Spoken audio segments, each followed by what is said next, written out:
Court. I'd like to thank my audience to be here for tonight for my speech. In my speech, I will give a brief overview on the inspirational life and accomplishments of Dr. Sally Ride. President Barack Obama had said, as the first American woman to travel into space, Sally was a national hero and a powerful role model.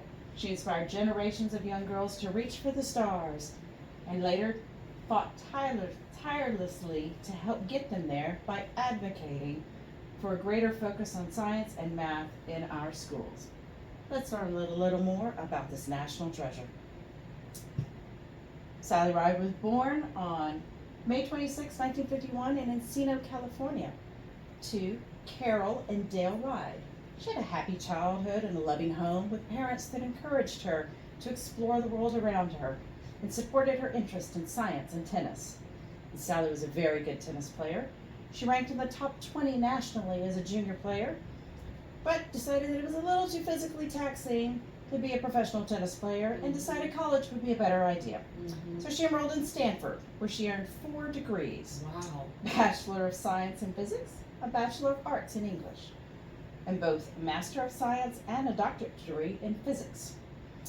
But in January of 1977, she answered an ad in a newspaper. The National Aeronautics and Space Administration, or NASA, was looking for 35 new astronauts for their team. Over 8,000 men and women applied. Sally was one of only 6 women that were accepted. Well done, Sally. So, this was the beginning of a very exciting career for her at NASA. Sally Ride and her 4 male crewmates trained for 5 years before launching into space for Challenger's STS-7 mission on June 18th, 1983, making Sally the first American woman in space. On a 6-day mission, the team deployed 2 communication satellites and performed various science experiments. Sally's second mission was on October 5th of 1985, where they spent 8 consecutive days conducting scientific observations of Earth and working on techniques for refueling shuttlecraft. Sally had been assigned a 3rd flight, but in January of 1986, the world watched in horror as the Challenger shuttle broke apart 73 seconds into its flight, killing all 7 crew members aboard. She was later assigned to the Rogers Commission that investigated this accident. Soon after, Sally decided it was time for a little bit of change, and she retired from NASA in 1989. She began an award-winning academic career as a physician, physicist, and physics professor at the University of California in San Diego. To help improve science education, Sally and her partner, Tan O'Shaughnessy, co-wrote 7 children's books on science.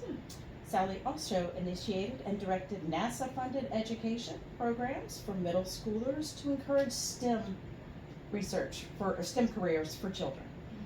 In 2001, she founded the nonprofit Sally Ride Science to fulfill a longtime passion for motivating girls and young women to pursue STEM careers.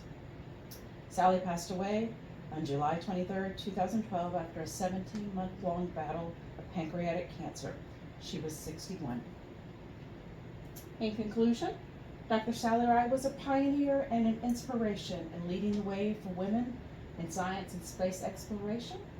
Her accomplishments and legacy continues to motivate and inspire women to excel at STEM careers. Thank you for your time. Well done.